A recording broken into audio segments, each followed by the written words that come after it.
How can the Jews meet this world situation? They cry from the storm, "Watchman, how much yet of the night? Watchman, how much yet of the night?" Said the watchman, "The morning will surely come, but it is yet night. If you are seriously inquiring, return to your task, you will surely reach your goal." Isaiah 21:23. State capitalism and fascism are the new social order which will spread over the whole earth, and this social order will exist for centuries. No power in creation can stop this social transformation. In fighting against state capitalism and fascism, men are fighting against history, and he who fights against history is destroyed by history. State capitalism can be fought only with state capitalism, and fascism can be fought only with fascism. The democratic countries, in fighting against state capitalism and fascism, will be compelled to become fascists and establish state capitalism. The question, then, is, can the Jews fight against state capitalism and fascism?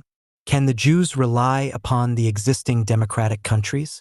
We saw how in a few months democratic countries became fascistic. We saw how upholders of democracy, who were ready to die for democracy, overnight became fascists and turned against their own democracy. The Jews cannot rely on anyone, not even on their best friends. As in the past, so now and in the future, the Jews will have to fight single-handed for their existence. Can the Jews fight against a world situation to which the mighty nations and powers succumb? Now, in the case of the other nations, they fight for something positive. They fight for their country, their institutions, their sovereignty, and their economic and political positions in the world. But for what can the Jews fight? The Jews have no country, they have no economic and political position in the world, they have no government of their own, and they have no institutions of their own. All that the Jews can fight for is private capitalism and a dying democracy. And, strange, while the mighty nations succumb to state capitalism and fascism, the Jews persist to fight against them. It is too late now to consider the relative value of private capitalism. Private capitalism is doomed, and in the near future it will die and be buried. And the same is true of democracy. It is dying, and in the near future it will be dead and buried. Facing this universal and permanent world situation, the Jews have only this course to follow: to give up the struggle against state capitalism and fascism, and to reconcile themselves with them. This means that the Jews must give up their struggle against Nazi Germany and fascism, they must give up the boycott against Nazi Germany, and make up their mind that they must change their ideas, their philosophy, and their mode of life to conform with the new one social order. This will be much harder for the Jews than for the other nations, but for this they must blame themselves. By carrying on a war against Nazi Germany and fascism, the Jews aggravated the situation for themselves. And for this they must suffer. But may the task that presents itself to the Jews be ever so hard and painful, they have no alternative. Either they readjust themselves to the new social order, or the new social order will destroy them. In reconciling themselves with Nazi Germany and fascism, the Jews must be honest and open, for they are dealing here with history itself. This, then, is the first step in the program. The Jews must reconcile themselves with Nazi Germany, fascist Italy, and fascism generally. 24. But it will be asked, how can the Jews reconcile themselves with Nazism and fascism that are brutal, inhuman, and reactionary? How can they reconcile themselves with the Nazis and the fascists who are determined to destroy the Jews? Assuming that the Jews will reconcile themselves with Nazi Germany and fascism generally, will that change the attitude of the Nazis and the fascists towards the Jews? Will they then give up their determination to destroy the Jews? Granting that whatever the Jews will do to reconcile themselves with Nazism and fascism will not have any effect on the Nazis and the fascists, what will the Jews gain by this? The Jews will gain much, as we shall presently see. State capitalism and fascism are the new social order all over the world. Nazi Germany and fascist Italy are not the whole earth, and the German Nazis and the Italian fascists are not the whole human race. Since state capitalism and fascism will become the social order for all nations all over the world, by reconciling themselves with state capitalism and fascism, the Jews will reconcile themselves with the new social order that comes into existence in all other countries. And so, even if the Jews will forever lose Germany and Italy, they will gain for themselves the rest of the world. For instance, the United States is fast entering into state capitalism and is becoming fascistic. President Roosevelt, whether he is conscious of it or not, is a Stalin or a Hitler in the making.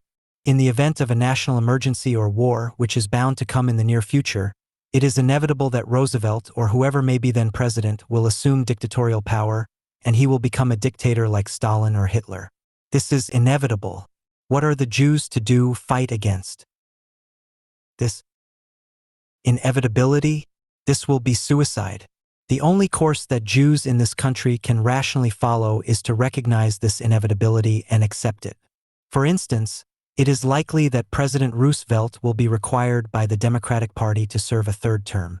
The Republicans and the magnates of capital will mobilize all forces to prevent the re-election of Roosevelt, and they will invoke all arguments against state capitalism and dictatorship, and will fight in the name of the Constitution, democracy, liberty, and the traditions of this country.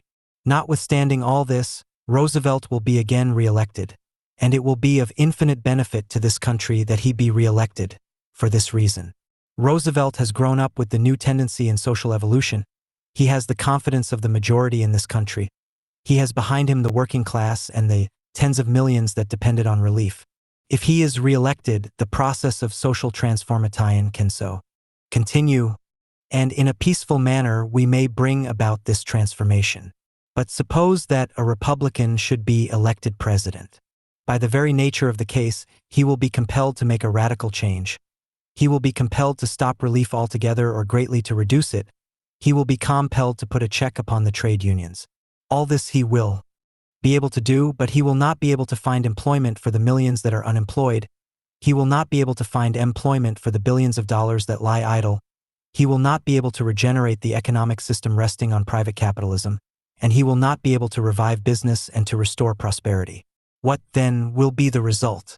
The result will be the same as that which faced this country when Roosevelt first entered the White House. The banks will close, business will be at a standstill, tens of millions of workers will be out of employment, and the American people will suffer misery and privation. How will the new Republican president meet this situation? He will not be able to meet the same situation as Roosevelt met it 6 years ago, for the people will not have confidence in him. Besides, on the political horizon, there is not a Republican great enough to inspire the confidence of the American people. The result will be a bloody revolution that will bring infinite suffering upon the American people. And what will this revolution accomplish? It will accomplish nothing else than what the Russian Revolution accomplished.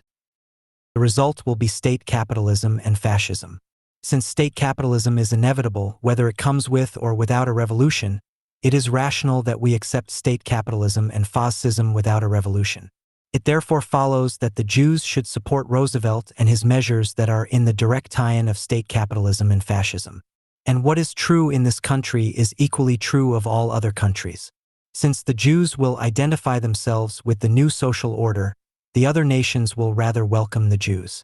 And since state capitalism and fascism will become the social order in all other countries, and the Jews will be welcomed there, then Nazi Germany and Fascist Italy will have to reconcile themselves with the Jews for the reason that Nazi Germany and Fascist Italy will have to reconcile themselves with the other countries.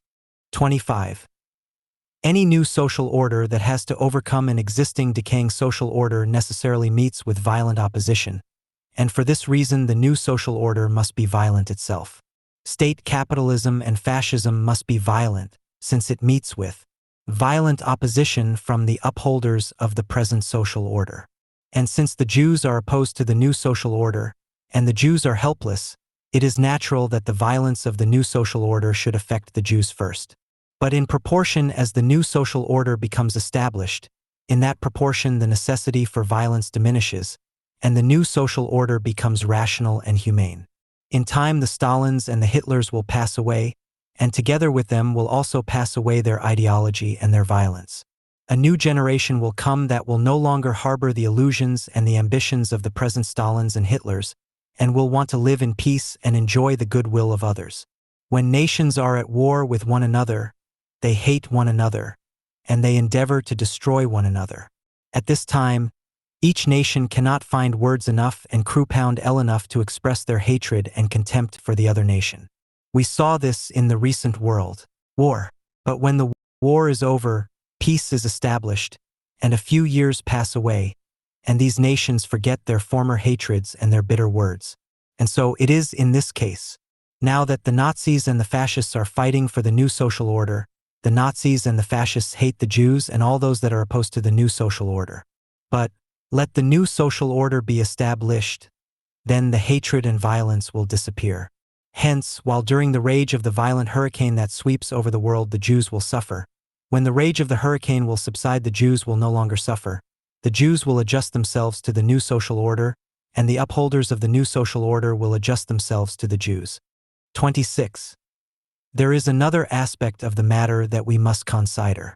I showed before that fascism is the beginning of socialism.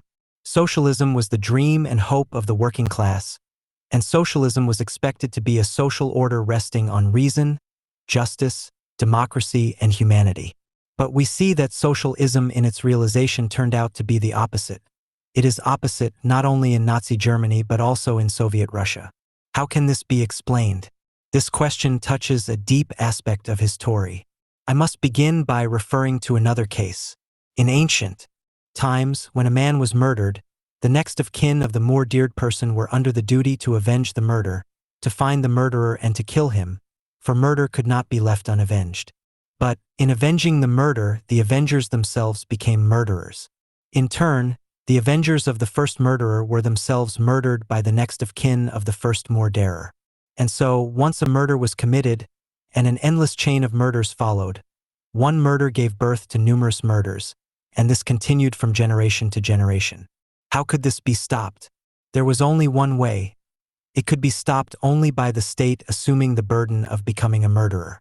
The state avenged the first murder by killing the murderer, and thus relieved the next of kin of the murdered person from becoming murderers, and of the danger of being murdered in turn. In this manner, while the state assumed the burden of becoming a murderer, it enabled the members of society to become ever more humane and moral. Naive sentimentalists never realized the infinite service that the state thus rendered to mankind. This was true in all cases. While the state assumed ever more burdens, the members of society were enabled to become humane and moral. This will enable us to understand the nature and function of state capitalism and fascism. The supreme task that now presents itself to mankind is to abolish the exploitation of human labor for the profit of the individual capitalist, and to regulate the production and distribution of the means of life in accordance with a rational and organized plan. But mankind are not yet able, of their AC cord, to abolish the exploitation of human labor for profit and to establish a rational and organized system of production and distribution of the means of life. But history demands that this should be accomplished. For this purpose, the state is called to present the four to perform this great historic task. It is the historic function of state capitalism to abolish the exploitation of human labor for profit and to abolish the anarchy in production and distribution. How can the state accomplish this? It can accomplish this in only one way: by itself becoming the exploiter of human labor and determine production and distribution in accordance with an organized plan. The exploitation of human labor means profit. The profit system must be abolished.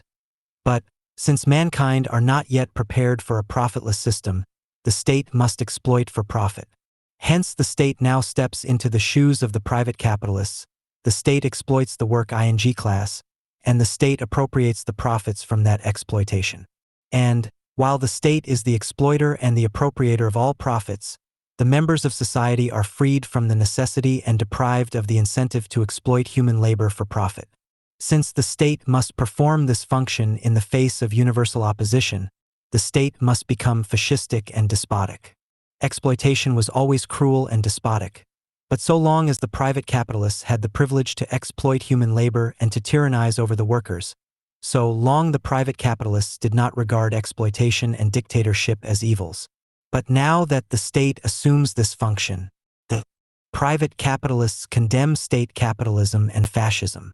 But just as in the case of murder, we saw that, by assuming the burden of punishing the murderer, the state enabled mankind to become humane and moral, so also in this case, by assuming the burden of exploiting human labor and appropriating the resulting profit, The state enables the members of society to wean themselves from the immorality and inhumanity of exploiting human labor and to tyrannize over the working class.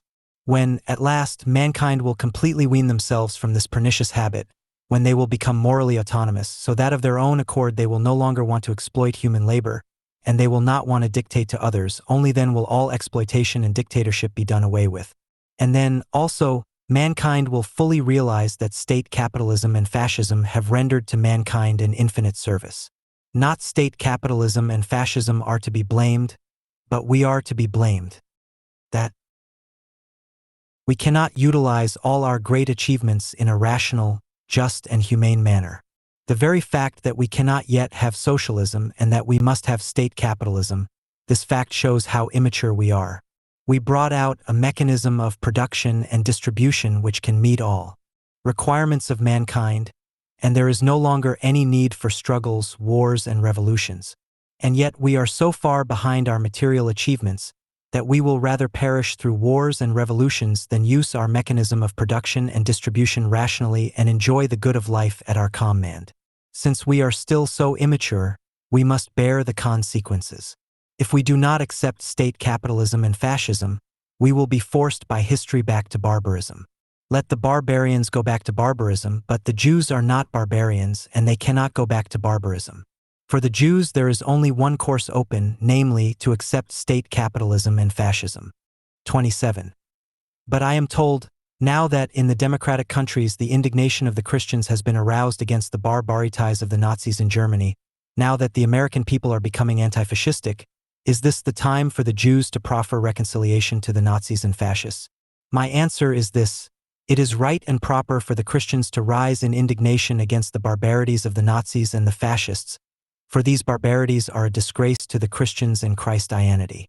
Christianity is now on trial, and the Christians are justly ashamed of what Christians are doing in Nazi Germany and fascist Italy. If, after thousands of years of Christianity, the Christians are still barbarians, then Christianity has failed. Would the barbarians in Germany and Italy have been worse if they had never known of Christianity? We know that the pagans before the advent of Christianity were far above the barbarians in Germany and Italy, who have been Christians for nearly 2,000 years. If Christianity had no effect upon the Christians, then Christianity has no reason for existence. And, since it has no reason for existence, it cannot and will not exist. This is the spiritual tragedy that faces the Christian Nazians. But the barbarities of the Nazis and the fascists are not a disgrace to Judaism and the Jews have no reason to be indignant. The Christians cannot and should not acquiesce in the barbarities of the Nazis and the fascists, for in them this will be cowardice and moral turpitude, but in the Jews, this will rather manifest virtue and strength of mind. By extending to the Nazis and the fascists the hand of reconciliation, the Jews will render to the Christians a great service, and thus will win the gratitude of the Christians, for it will take away from them the moral shame. The Jews can now serve the cause of humanity and peace. If at this time the Jews sincerely endeavor to promote humanity and peace, by this they will prove themselves worthy of Judaism, whose supreme mission in the world is to promote humanity and peace. But I am asked, will not this mean a cowardly capitulation of the Jews to the Nazis and the fascists? Will not underscore this mean a giving up of the struggle against barbarity and inhumanity? Should the Jews cowardly capitulate to their enemies, who are determined to destroy the Jews? My answer is this: my program is just a program for a supreme struggle against the enemies of the Jews. It is a program for a heroic struggle against barbarity and inhumanity. It is not a question whether the Jews should struggle. It is a question how the Jews should struggle. The method of struggle pursued until now was both irrational and ineffective, and only aggravated the situation for the Jews. But my program calls for a rational and effective struggle. This we shall presently see. 28. The rabbis tell us, he is a hero who controls his will. He that controls his anger is stronger than a hero, and he who rules his spirit is stronger than he who conquers a city. Spinoza tells us, the virtue of a rational person is seen to be as great in avoiding danger as in overcoming it. Flight at the proper time, just as well as fighting, is to be reckoned, therefore, as showing strength of mind in a man who is rational. That is to say, a rational man chooses flight by the same strength or presence of mind as that by which he chooses battle. In other words, stupid and blind audacity is just as cowardly as cowardly flight. False pride and stupid vanity may induce THQ coward to fight, but reason will dictate the acceptance of an inevitable defeat, so that we may avoid still greater suffering, and that we may utilize ourselves and the opportunities to our greater profit. The question before us is this: which course is rational and effective, to continue a futile and hopeless fight against the Nazis and the fascists, simply because we once stupidly started this fight, or to recognize the futility and stupidity of this fight, and to endeavor to make peace with the Nazis and the fascists? Is this a novel question?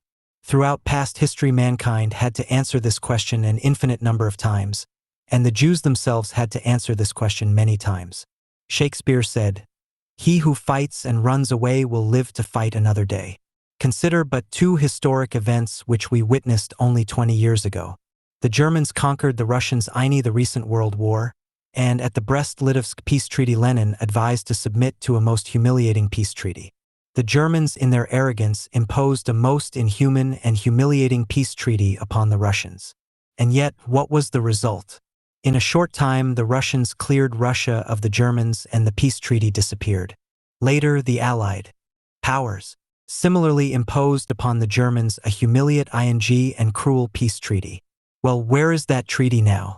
Who is now the master in Europe, France and England, or Germany? Why should not the Jews learn from history? It takes a great man like Lenin to accept a humiliating defeat in order that out of the defeat to create a triumphant victory.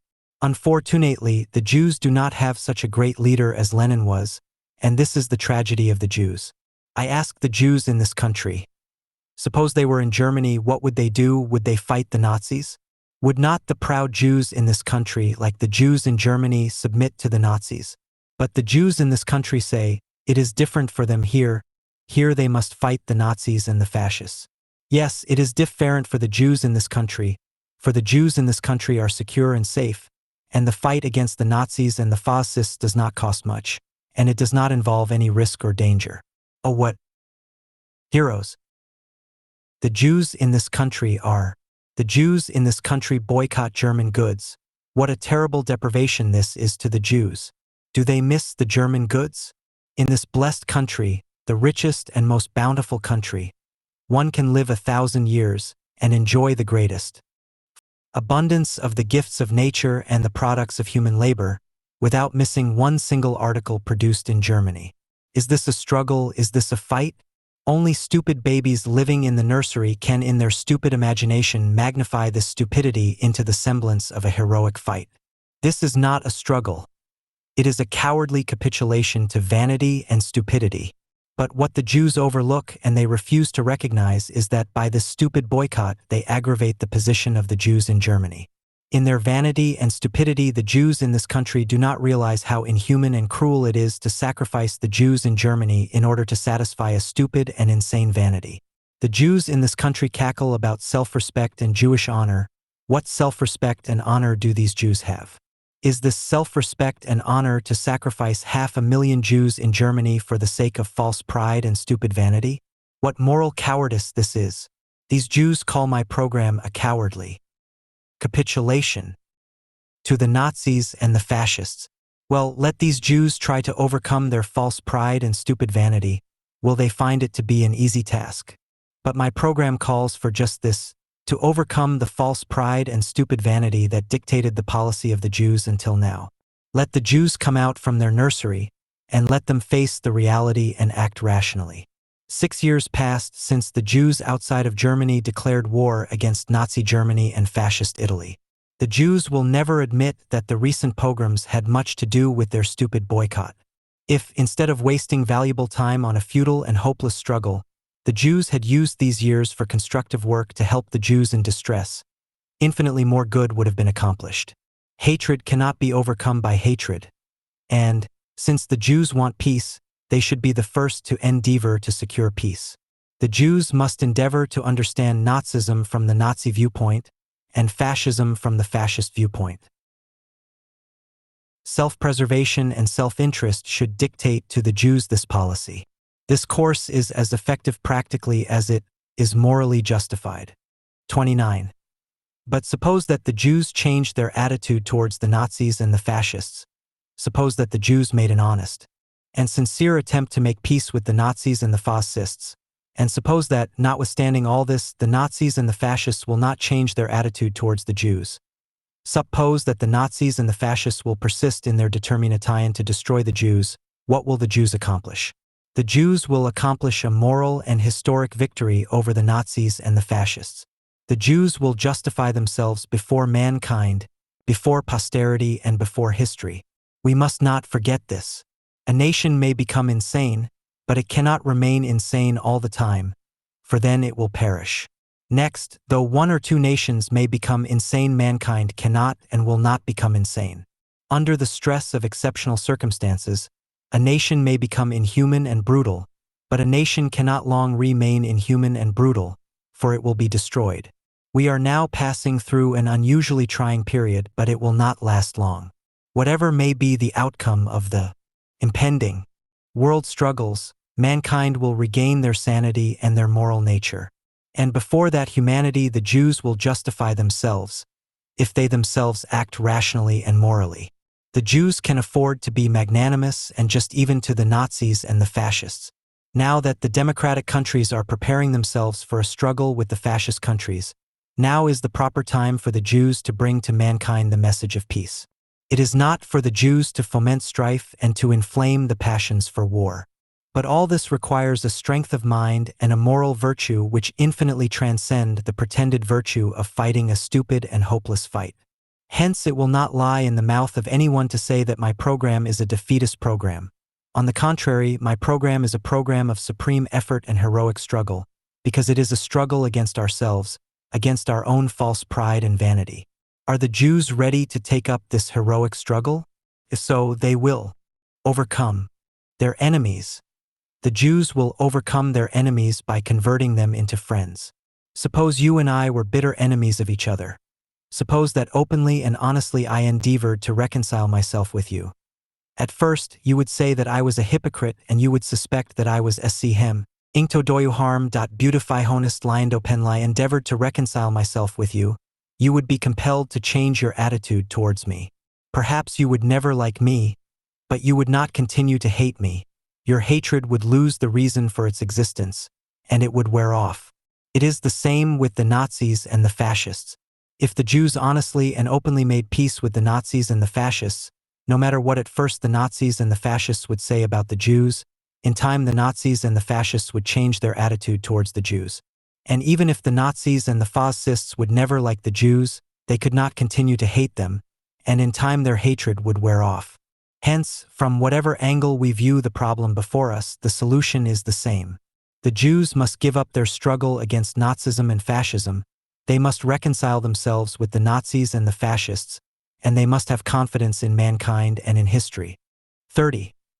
I stated at the outset that the adoption of a program to meet a universal and permanent situation requires a change of ideas, a change of philosophy, and a change of the mode of life. I also stated that, to overcome the evil of fascism, we must first understand fascism from the viewpoint of the fascists. This, however, is not enough. To overcome the evil of fascism, the Jews must also understand themselves. In facing a new social order, the Jews must examine themselves to find out whether, as they are and have come out from the past historic crucible, they are fit for the new social order. In addition, the Jews must have the courage to hear attentively and consider seriously what their enemies say about them. The enemies will exaggerate the faults and the vices of the Jews, but there is much in what the enemies of the Jews say about them which is true, and the Jews must make a supreme effort to overcome those faults and vices. The Jews must do this not so much for the sake of pleasing their enemies as for their own sake. It is high time that the Jews assume full responsibility for what they are. They are no longer infants living in the nursery. They are the maturest people on earth, and therefore they should act as mature sons. Next to this, the Jews must completely change their attitude to life.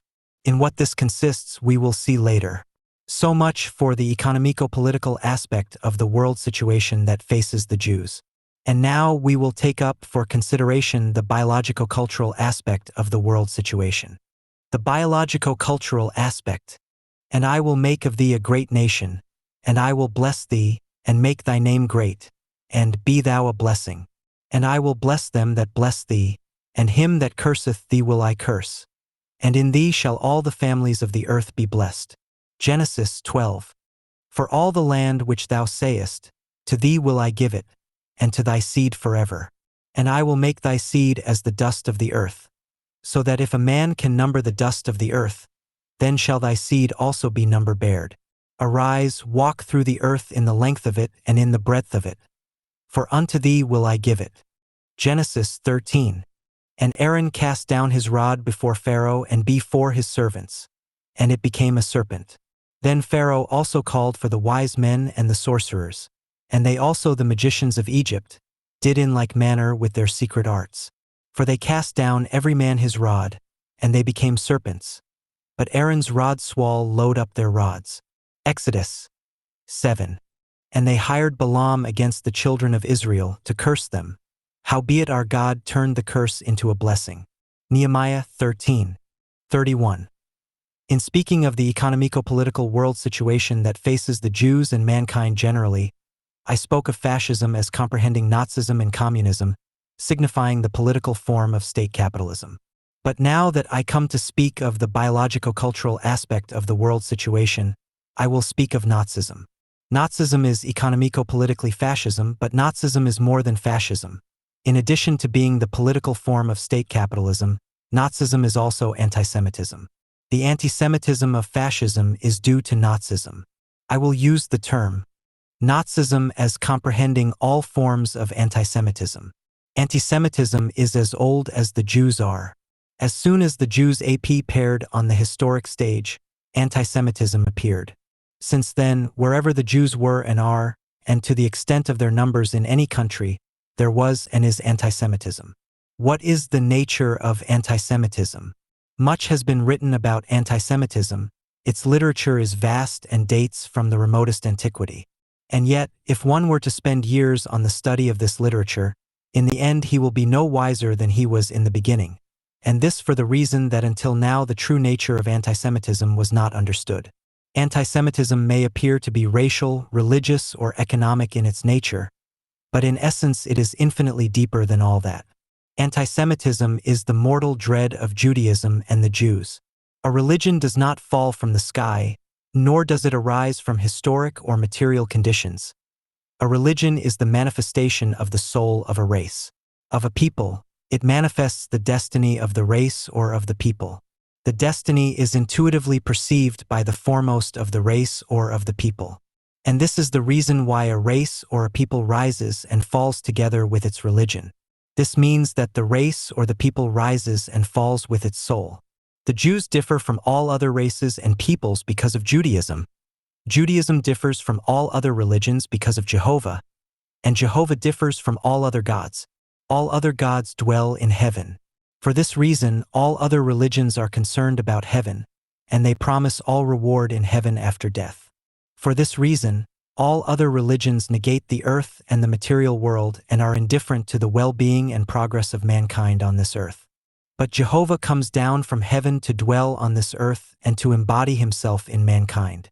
For this reason, Judaism concerns itself only about this earth and promises all reward right here on this earth. The kingdom of God is to be realized right here on this earth. The immortality which men are to enjoy, they will enjoy right here on this earth.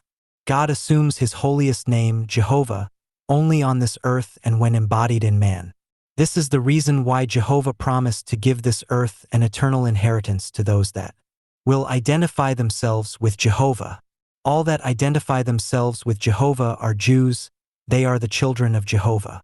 This is the soul and essence of Judaism, and this is the soul of the Jews. 32.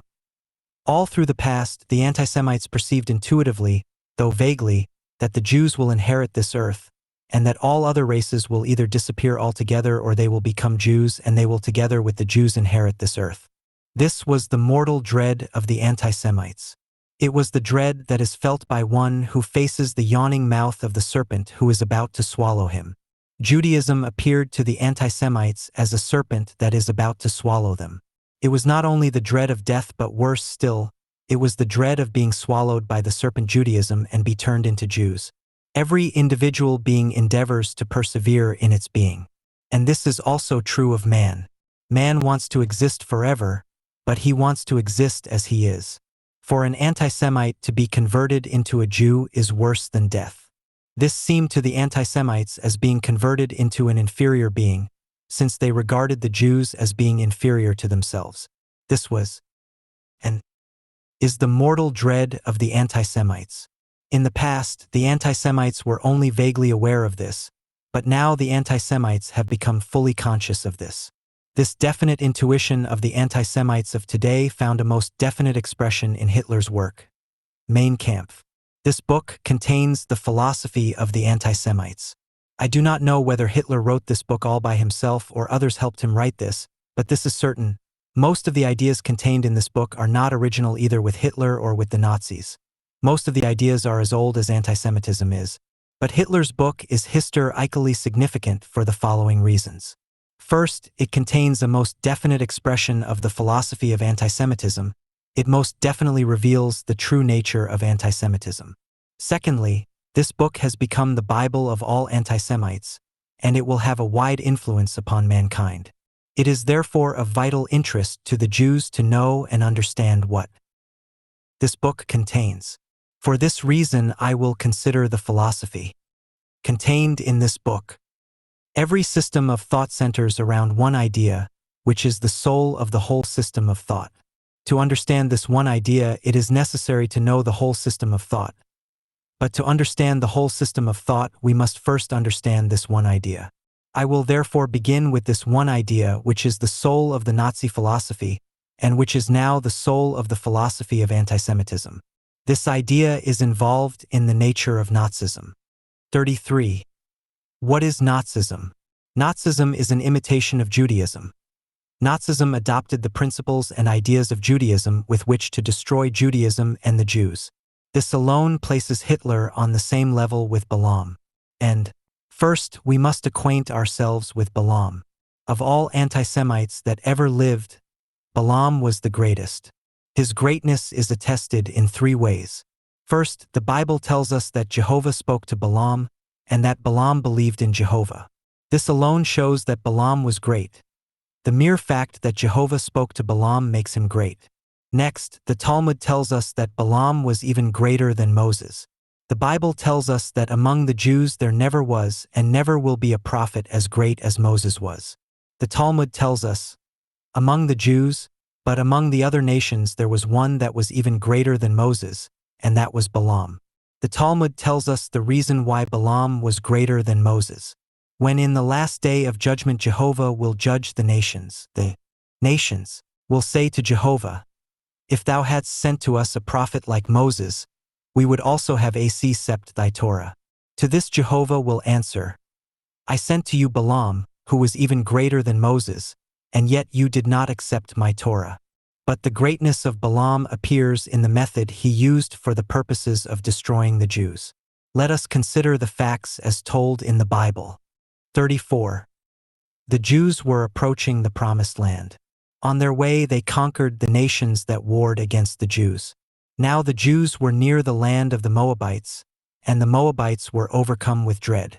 Balak, the king of the Moabites, knew very well that his people were no match against the Jews. He also knew that the Jews would destroy 55. The Moabites and the other neighboring nations, unless they all united against the Jews. But how could the other nations be made to realize the danger that faced them all and to induce them to unite together with the Moabites against the Jews? There was only one way: to call upon Balaam, who was famous among the nations, to come to curse the Jews. What was the nature of that curse? Balaam was required to convince the nations that the Jews were an inferior race and a menace to the nations, and that they must all unite to destroy the Jews. Otherwise, the Jews would destroy them. Balaam, however, told Balak that he could say only that which Jehovah would tell him to say. However, Balak hoped that Balaam would say otherwise. When Balaam came to Balak, the latter prepared for Balaam a prominent place on a mountain, invited the representatives of the neighboring nations, and made sacrifices to the gods. Balaam delivered 4 addresses. But, instead of cursing the Jews, he rather praised them, and blessed them. And yet, the Bible tells us that Jehovah turned the curses of Balaam into blessings? What curses? Balaam did not curse the Jews. He rather praised and blessed them. Here, then, is a mystery, but we will presently understand the mystery. 35. In any struggle between men, whether it be a struggle on the battlefield, on the political arena, on the economic terrain, or in the realm of thought, ordinary men fight their adversary by endeavoring to belittle the adversary, to treat him with contempt and to ridicule him. This is a suicidal method, for by this they shut their eyes to the merits and virtues of the adversary, and for this they pay a terrible penalty.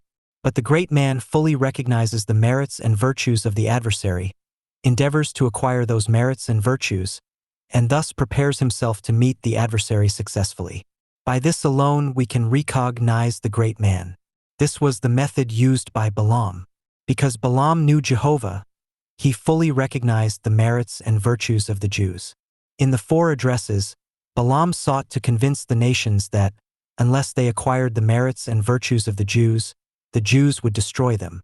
This was the reason why Balaam praised and blessed the Jews. In what, then, consisted the curse? Consisted in this: Balaam did not praise and bless the Jews for their sake, but he praised and blessed the Jews for the sake of the nations, that the nations should acquire the merits and virtues of the Jews, and thus be able to destroy the Jews. The curse was not in what he said, but in the purpose. And now, how did Jehovah turn the curse into a blessing? Jehovah turned the purpose of Balaam into a blessing. Balaam intended that the nations should endeavor to acquire the merits and virtues of the Jews in order to be able to destroy the Jews. But this very purpose turned into a blessing. By endeavoring to acquire the merits and virtues of the Jews, the nations would become Jews. And so, instead of destroying the Jews, the nations would themselves become Jews and join the Jews. Thus Jehovah defeated the purpose of Balaam. History repeats itself. Since the days of Balaam, Hitler is the first great anti-Semite that adopted Balaam's method. Hitler fully recognized the merits and virtues of the Jews, and he convinced himself that, unless the Aryan nations will unite against the Jews will destroy them. To convince the Aryan nations of this, Hitler wrote his work, Mein Kampf. In this book, Hitler endeavors to convince the Aryan nations that the Jews are a world menace, that they would destroy the Aryans, their culture and their world, and would inherit the earth. But to convince the Aryans of this, Hitler, like Balaam, recognizes the merits and virtues of the Jews and advises the Aryan nations to endeavor to acquire those merits and virtues. Otherwise, they will be destroyed by the Jews. Since the days of Balaam, Hitler is the first anti-Semite that was great enough to adopt this method. But, like Balaam, Hitler does not perceive that, if the Aryan nations endeavor to acquire the merits and virtues of the Jews, they will also become Jews, and then they will join the Jews. And so, as in the case of Balaam, Jehovah turns the curses of Hitler into a blessing. We shall presently see how the curses of Hitler turn into a blessing. 36.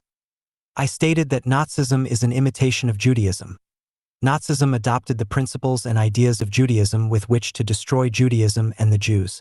But this, too, was already anticipated in the Bible. The Bible tells us that, when Moses and Aaron came to Pharaoh to tell him that Jehovah demanded that the Jews be released from bondage and exploitation, Pharaoh demanded proof that Jehovah had sent them. What Pharaoh wanted was this: that Moses and Aaron should prove that, in the end, the Jews will prevail over the non-Jews. And this was the proof that they gave. Aaron cast his rod on the ground, and the rod became a serpent. Then Pharaoh ordered his own wise men, the sorcerers and the magicians, to do likewise. They cast their rods to the ground, and they also became serpents. Then the rod of Aaron swallowed the rods of the Egyptians. This was the proof. In the end, the rod of Israel will swallow the rods of the non-Jews. The rod is the symbol of rulership, of power. When the rulership is in close contact with Mother Earth, like Antiochus, when thrown to the ground, received new life from Mother Earth. Throw down the Jews to the ground, oppress them, yet by this alone the Jews become regenerated and come to life. Then the Jews become a power, and this is symbolized by the rod. And the rod of Israel will swallow the rods of the non-Jews. This was the eternal proof that was given for all the pharaohs of all time. Hitler is repeating the acts of Pharaoh, and the end of Hitler will be that of Pharaoh and Balaam. Let us now examine the philosophy of Nazism. 37. The central idea of Nazism is this. Nazism and Judaism are two serpents that are involved in a life and death struggle, each serpent endeavoring to devour the other serpent. The Nazis have the mortal dread that Judaism will swallow the serpent Nazism, and the Jews will swallow the Aryans.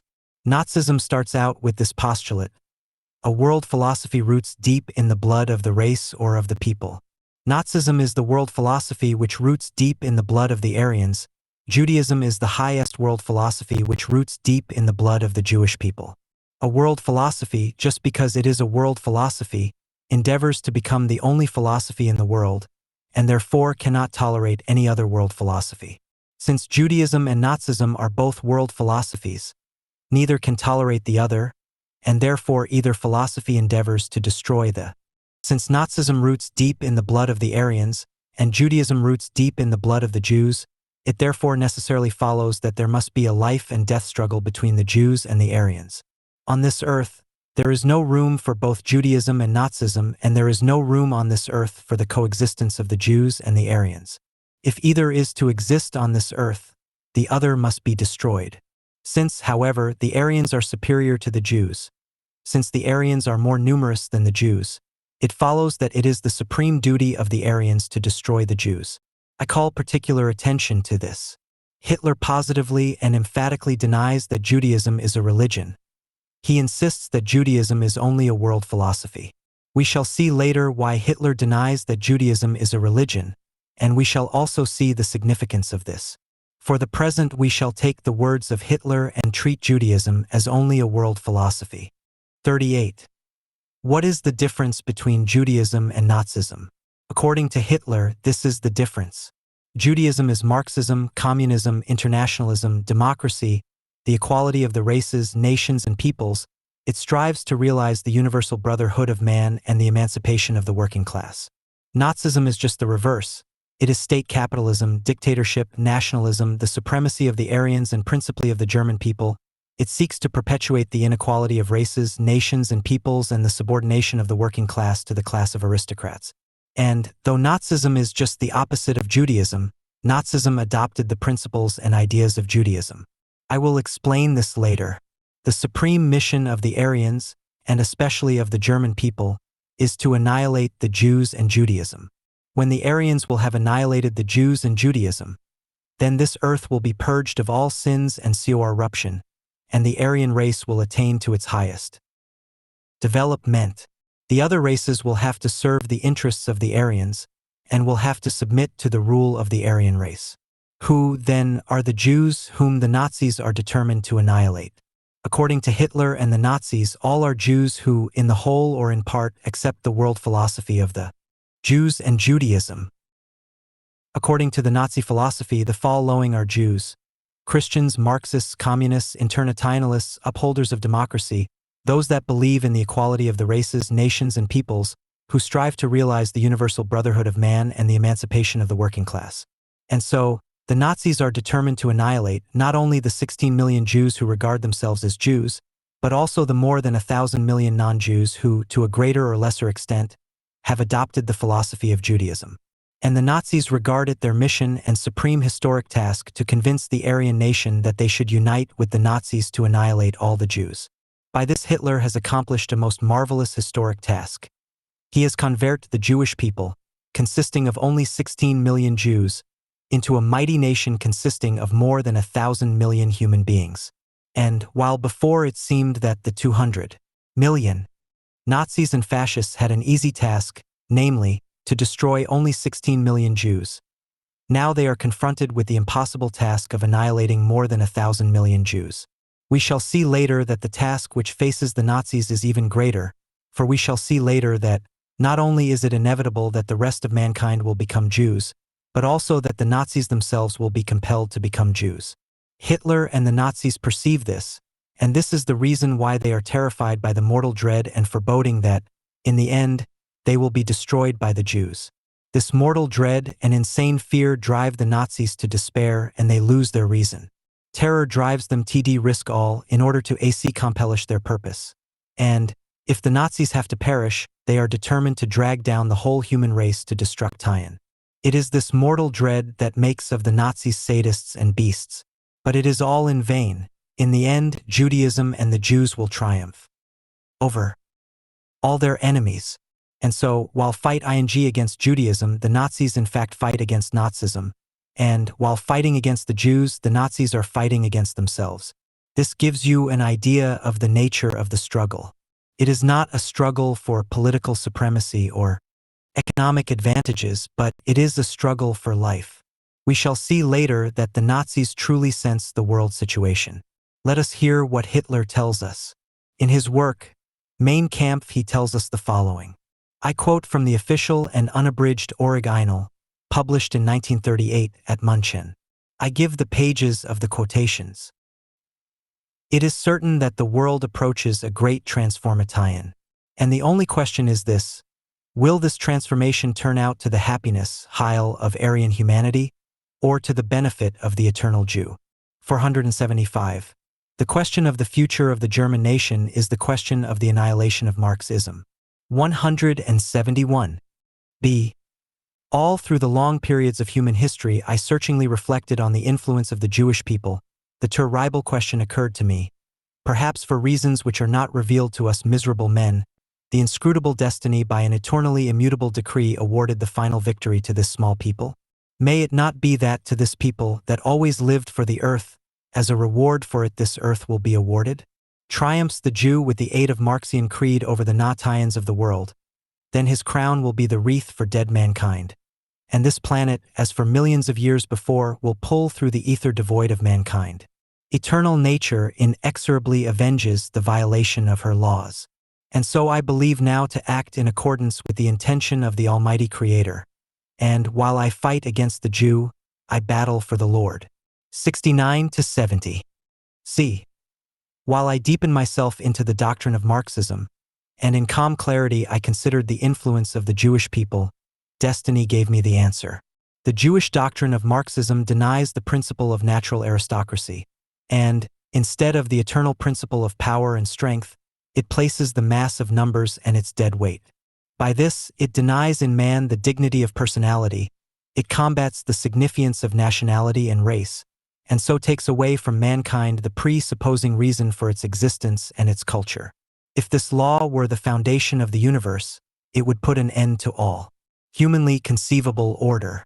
And so, just as in this greatest conceivable organism the result of such law would be chaos, so also on the earth for the inhabitants of this star, it would be only their extinction. Human culture and civilization are inseparably bound up with the Aryans. The death or disappearance of the Aryans will again bring down on this earth the dark veil of a cultureless time. 421. d. By the categoric denial of personality, and with this the denial of the nation and its social content, Marxism destroys the elementary foundation of the collective human culture, which exactly depends upon this factor. This is the true kernel of the Marxian world philosophy, if the abortion of a criminal mind can be characterized as a world philosophy. With the destruction of personality and the race also falls the essential barrier to the dominance of the inferior race, and this is the Jew. 351. e. The destructive influence of the activity of Judaism in other national bodies must, at bottom, be ascribed to its eternal attempt to undermine the significance of the person among the nations, and in its place put the masses. But with this, in the place of the organizing principle of Aryan humanity, steps the destructive principles of the Jew. With this he becomes the ferment of incomposition of the nations and races, and in a wider sense also the dissolution of human culture. 498. f. A world philosophy which strives, through the denial of the democratic mass idea, to give this earth to the best nations, and, this means to the best humanity, must logically also within this nation again obey the same aristocratic principle, and within this nation to secure to the best heads the leadership and the highest influence. With this it builds up, not on the idea of the majority, but upon the idea of personality. 493. 39. The foregoing gives us an idea of the soul of the Nazi philosophy. What Hitler said in Mein Kampf, has been repeat with infinite variations by the Nazis and anti-Semites all over the world. It all means one thing: death to Judaism and the Jews. How should the Jews meet this philosophy? There are two ways to meet the Nazi philosophy: a natural way and a rational way. The natural way is the way motivated by our emotional reaction. It negates the Nazi philosophy, it declares it to be false and irrational and belittles it by ridicule. But this is an ineffective way. A philosophy cannot be destroyed or overcome by this natural way. No philosophy was ever destroyed or overcome in this manner, and the Nazi philosophy cannot and will not be destroyed or overcome in this manner. That the Nazis treat Judaism and the Jews in the same natural way, this is no reason why the Jews should imitate the Nazis. To their bitter disappointment, the Nazis will learn the painful lesson that Judaism and the Jews cannot be destroyed by negation, contempt, and ridicule. The Jews, therefore, should not use this natural way. We saw that whatever be the nature of an evil, to destroy or overcome it, we must first understand its nature and cause. Hence, instead of negating and ridiculing the Nazi philosophy, the Jews must first understand it and then meet it in a rational manner. Reason postulates that whatever be the nature of a system of thought, it must rest on truth. The truth may be distorted and inadequate, yet it is a truth and we must understand the truth. The rational way of meeting the Nazi philosophy is the way dictated by reason. Hegel tells us, reason is just as cunning as she is powerful. Her cunning consists principally in her mediating activity, which, by causing objects to act and to react on each other in accordance with their own nature, in this way, and without any interference in the processes, carries out her own intentions. This, then, is the rational way that we shall follow to meet the Nazi philosophy. We shall meet the Nazi philosophy, not by a negation but by an affirmation. We will affirm the Nazi philosophy as resting on truth. But we will meet the Nazi philosophy with a superior philosophy. One truth cannot negate or destroy another truth. But when a superior truth meets an inferior truth, the superior truth absorbs the inferior truth and makes the inferior truth serve the superior truth. This is also true of systems of thought and of philosophies. We will meet the Nazi philosophy with a superior philosophy, which will absorb the Nazi philosophy and make the Nazi philosophy serve and sustain our philosophy. What shall be our superior philosophy? The very philosophy which Nazism is determined to destroy, namely Judaism. We will meet the Nazi philosophy with Judaism. The Jews always looked upon Judaism as a religion, but now the Jews must also look upon Judaism as upon a world philosophy. Hitler has rendered infinite service to Judaism and the Jews by making it clear that Judaism is a world philosophy. Hitler errs by denying that Judaism is a religion. We shall see later that Judaism is both a religion and a world philosophy.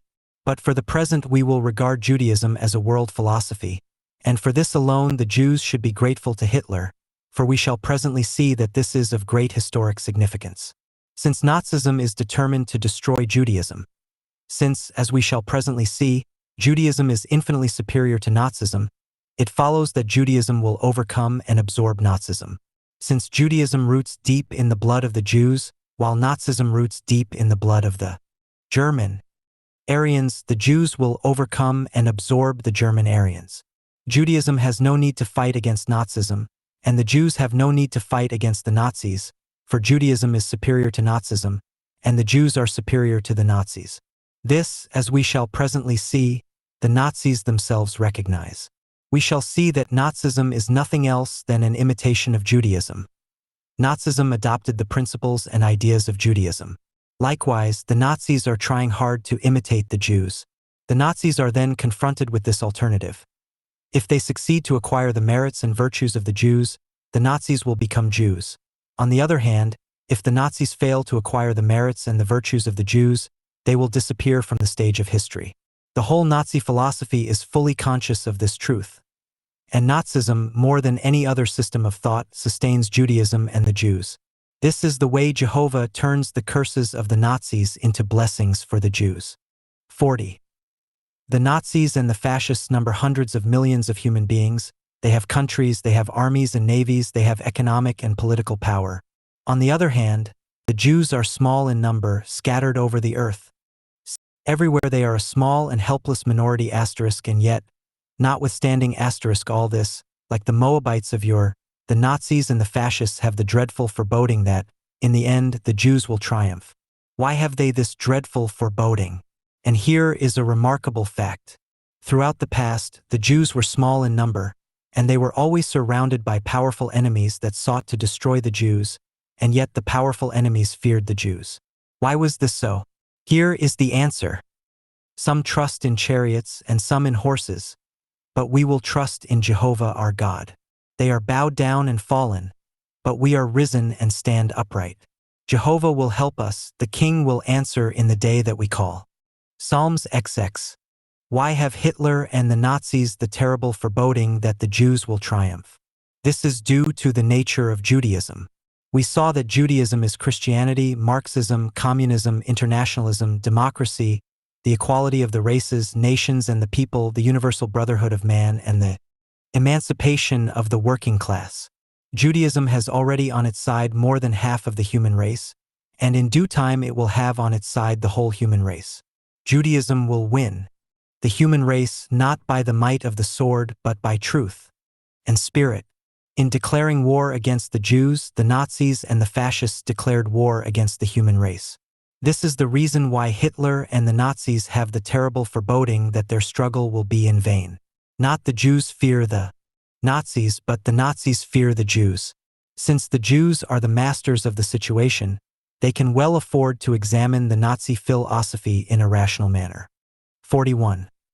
The Nazi philosophy starts out with the postulate: the blood of a race determines the nature, course of evolution, and the destiny of that race. The blood of one race differs from the blood of another race. Therefore, the nature, course of evolution, and destiny of the one race differs from those of the other race. The blood of any race can bring out its potentialities and realize its destiny only then when the blood is kept pure and free from admixtures from the bloods of other races. The blood of one race brings out cultural values according to its nature and destiny, and therefore the cultural values of one race differ from the cultural values of another race. And, just as the blood of one race must be kept pure and free from admixtures from the bloods of other races, so the cultural values of one race must be kept pure and free from the admixtures from the cultural values of other races. Now, the Germans belong to the Aryan race while the Jews belong to the Semitic race. The bloods of these races cannot mix without corrupting the blood of the Aryan race, and the cultures of these races cannot mix without corrupting the Aryan culture. Hence it becomes the supreme historic duty of the Aryans, and especially of the Germans, not to mix their blood and their culture with the blood and the culture of the Jews. But this is not enough. That the Aryans, and especially the Germans, may realize their destiny, the Jews and their culture must be destroyed. Now, this theory of the Nazis was ridiculed as being false and irrational, yet thus far no one met this theory rationally and adequately. We shall presently see that this theory rests on a truth, and we must understand this theory. 42. This theory involves the biologic law of heredity. Heredity is a natural law that pertains to all living beings. According to this law, offspring resemble the parents physically and mentally. This gives rise to definite races and species, and in this manner the evolution of life is made possible. Because evolution is possible through the preservation of the races and the species, nature scrupulously guards against the mixing of the races and the species. Suppose that an individual of a superior race unites with an individual of an inferior race. The offspring will resemble the parents. This means that the offspring will be inferior to the parent of the superior race, and they will be superior to the parent of the inferior race. The result will be devolution, and thus what life has accomplished by the process of evolution will be destroyed. For this reason life prevents the defeat of evolution, and this it accomplishes in either of two ways. Either the offspring are sterile and cannot reproduce themselves, or the offspring are not endowed with great power of self-preservation, and in due time they succumb in the struggle for existence. Now, according to the Nazi philosophy, the Aryans are superior to the Jews. If the Aryans unite with the Jews, their children will be inferior to the Aryans, but superior to the Jews. This will mean that the Aryans will devolute and they will lose their superior evolution. But suppose we regard the Jews as being superior to the Aryans, the result will be the same. In that case, when the Jews unite with the Aryans, the children will be inferior to the Jews and superior to the Aryans. The Jews will lose while the Aryans will gain. But even then the Aryans will lose, and for the following reason. The children will no longer be Aryans. True enough, they will be superior to the Aryans, but the Aryans will disappear. Now, as I stated before, each individual being endeavors to preserve itself in its own being. It strives not to change into either a superior or an inferior being. And the same is true of man. True enough, man strives to rise higher in evolution, but he strives to rise as he is. If he is an Aryan, he wants to rise as an Aryan, but he does not want to become some other race, even if that race is superior to the Aryan. And what is true of the blood is equally true of the culture. Hence, the Nazi philosophy demands that the Aryans should not mix with other races, especially with the Jews. And for the same reason, the Nazi philosophy demands that the Aryans should not mix their culture with the cultures of other races, and especially with the culture of the Jews. The Nazi philosophy is primarily concerned about the Jews and their culture because, as we shall see later, the greatest danger to the Aryans and their culture lies in the Jews and in their culture. This, in brief, is the race and blood theory of the Nazi philosophy. 43. How can the Jews meet this philosophy? According to the postulate of reason, every system of thought rests on truth. From this follows that this race and blood theory rests on truth. It is our task to understand this truth. What is the truth in this theory? This is the truth. The biologic law of heredity pertains to living beings in a state of nature. This means that this law pertains also to men that are still in a state of nature. From this follows that men who are still in a state of nature must obey this law. Otherwise, they will degenerate. But this law no longer pertains to men that attain to reason, for reason transcends nature. Reason is no longer subject to the laws of nature. Rather, reason subordinates to herself the laws of nature. What is significant about this is the following. This biologic law and this rational law were already stated in the Bible. And, whether consciously or not, the Nazis took this theory from the Bible itself. Let us, then, refer to the Bible and see what the Bible tells us. The Bible tells us that Elohim created the herbs, plants, trees, fishes, birds, and animals, all according to their kind. That is, each was created according to its race and species. The only exception was man. The Bible tells us that Elohim created man in the image of Elohim. Notice this. Man was not created according to his kind, but in the image of Elohim. In other words, man was not created according to his race and species, but in the image of Elohim. What the image of Elohim is, we shall presently see.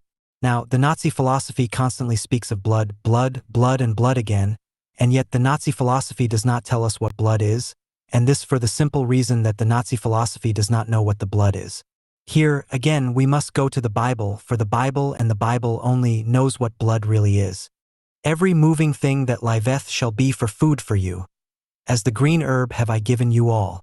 Only flesh with the life thereof, which is the blood thereof, shall ye not eat. Genesis 9. For the life of the flesh is in the blood.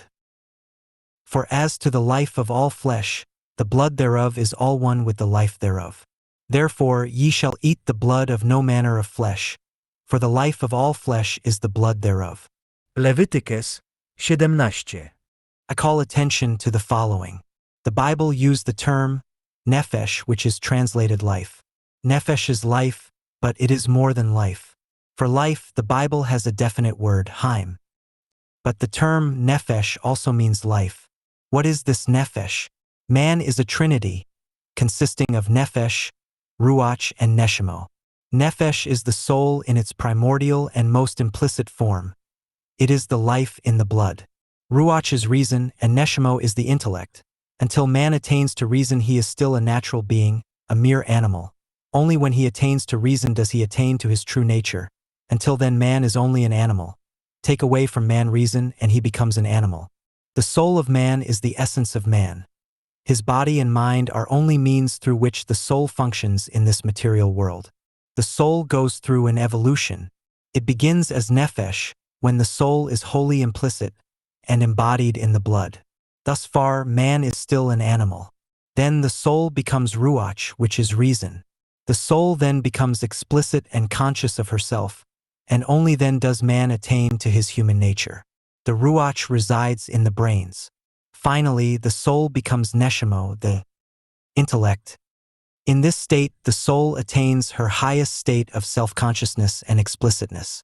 The soul then perceives that she is part of God. She identifies herself with God and enjoys what Spinoza calls the intellectual love of God. It is the love of Jehovah of which the Bible speaks. It is therefore clear that in the blood, that is, the nefesh, is already implicit the nature and the destiny of man. The Jews always knew this, and this is a profound truth. And may the biologists say what they please, what the Bible tells us is absolute. This is the truth in the Nazi philosophy. Now, so long as men are yet implicit and in a state of nature, so long is it true that men of different races should not mix, for the natural law of life applies to them. And now let us consider the case of men that already attain to reason. 44. When men attain to reason, they attain to their true human nature. Men are created with the potentiality of attain ing to reason, but they come into existence only as animals. I stated before that Elohim created man not according to his kind, but in the image of Elohim. What is the image of Elohim? Elohim is Bina, reason, eternal, infinite, and universal reason is the mother of all creation, while Jehovah, Chachma, the intellect, is the father of all creation. This means that man was created with the destiny to attain to reason. As I stated before, reason transcends the world of nature. Reason is no longer subject to the laws of nature. Rather, reason rules over the laws of nature. When men attain to reason, they are no longer subject to the law of blood and race, for they then all belong to the same race, the race of rational human beings. The biologic law of heredity is now transformed into a rational law of heredity. This means that all human beings that attain to reason belong to the same race of rational beings. In this case, all men that attain to reason may freely intermarry, regardless of race, color, and blood. Still more, their intermarriage is rather a benefit to all.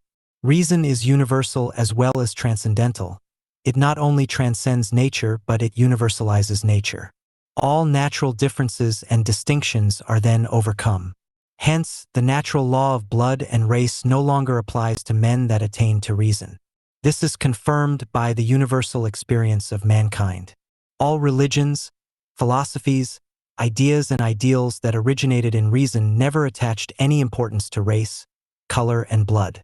This is true of Judaism, Christianity, Marxism, communism, and the like. For instance, Judaism never attached any importance to race, color, and blood. Anyone embracing Judaism, no matter what his race, color, or blood was, became a Jew to all intents and purposes, and the Jews freely intermarried with him.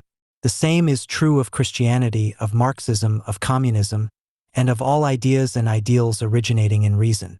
All that attain to reason belong to the same human race. This is the answer of Judaism to Nazism, and this also should be the answer of the Jews to the Nazis. And now, what is the conclusion? This is the conclusion.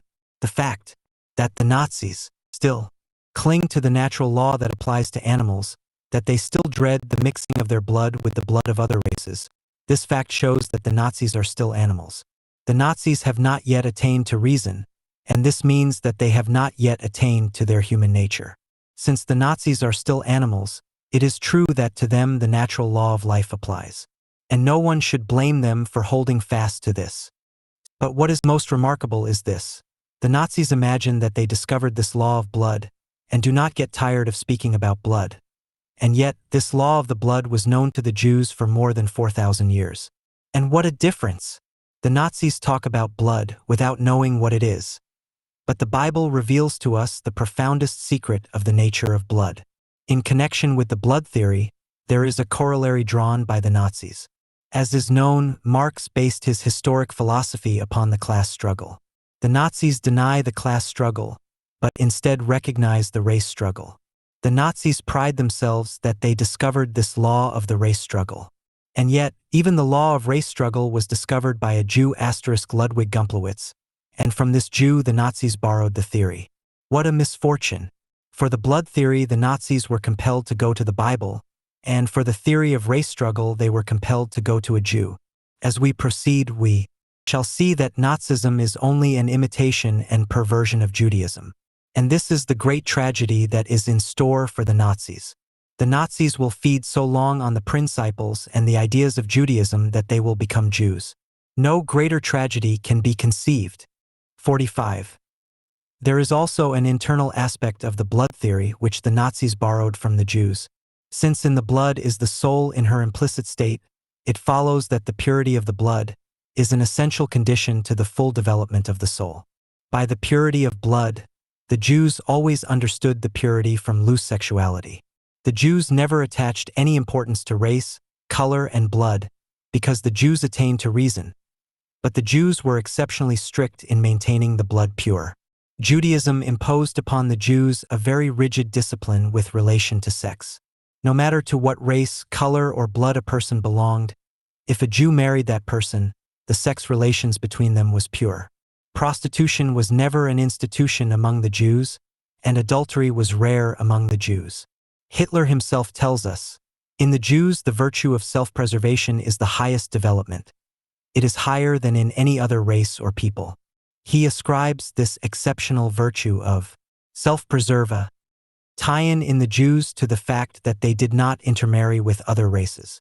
Now, this is absolutely false, for the Jews are the most mixed people on earth. They are the most mixed, first, because they are the oldest people on earth. Secondly, because the Jews lived among all races and peoples on earth. And finally, because Judaism never attached any importance to race, color, and blood. Read the Bible, read the history of the Jews, and see that all through the past the Jews freely intermarried with other races. Many non-Jews embraced Judaism and became foremost intellectual and spiritual leaders among the Jews. But what is true is this: the sex relations among the Jews were always the purest known to mankind. It is this which brought out in them the virtue of self-preservation in the highest degree. Sex purity is a condition to self-preservation. Since self-preservation is the highest virtue, it follows that sex purity is a condition to the highest virtue. This is the reason why the Jews attained to the highest virtue. But far different was the case of the Germans. The Germans were sexually loose, prostitution was rampant, and sex perversions were widespread. Bebel and Engels speak of the widespread prostitution among the Germans. Hitler saw in what deplorable state the Germans were. How could he arouse them from their physical and moral degeneracy? There was only one way, and that was to follow the example of the Jews. The Jews regarded themselves to be the chosen people, the people chosen by Jehovah to be a model people, a holy people, a people of prophets and priests. The consciousness that one belonged to this chosen people gave the Jew a racial pride and personal dignity. This gave the Jew moral and spiritual strength to maintain his sex purity. This idea Hitler borrowed from the Jews, and by this idea he seeks to save the German people from physical and moral degeneracy. Hitler tells them that they belong to the German nation, the highest nation among the Aryans, and the Aryan race is the highest race among the races. Now, whether Hitler will succeed to make of the Germans a people that, like the Jews, will maintain their sex purity, this remains to be seen. But this is certain that a rational person must sympathize with Hitler.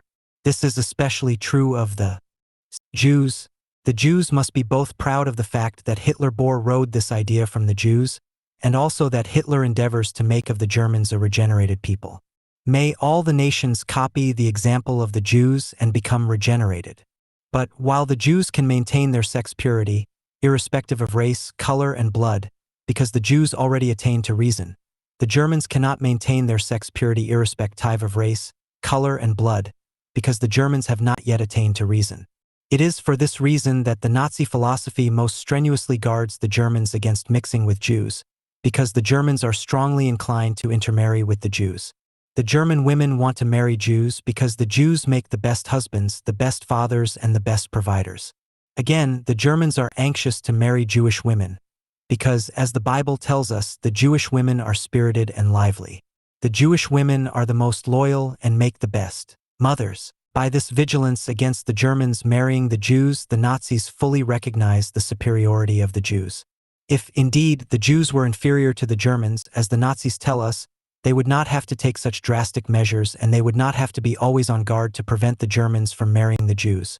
The Germans would not want to marry the Jews. In truth, the Jews should not want to marry the Germans, for the Germans are still in the state of nature. However, there is a reason why the Jews should want to marry the Germans, but this reason I will reveal later.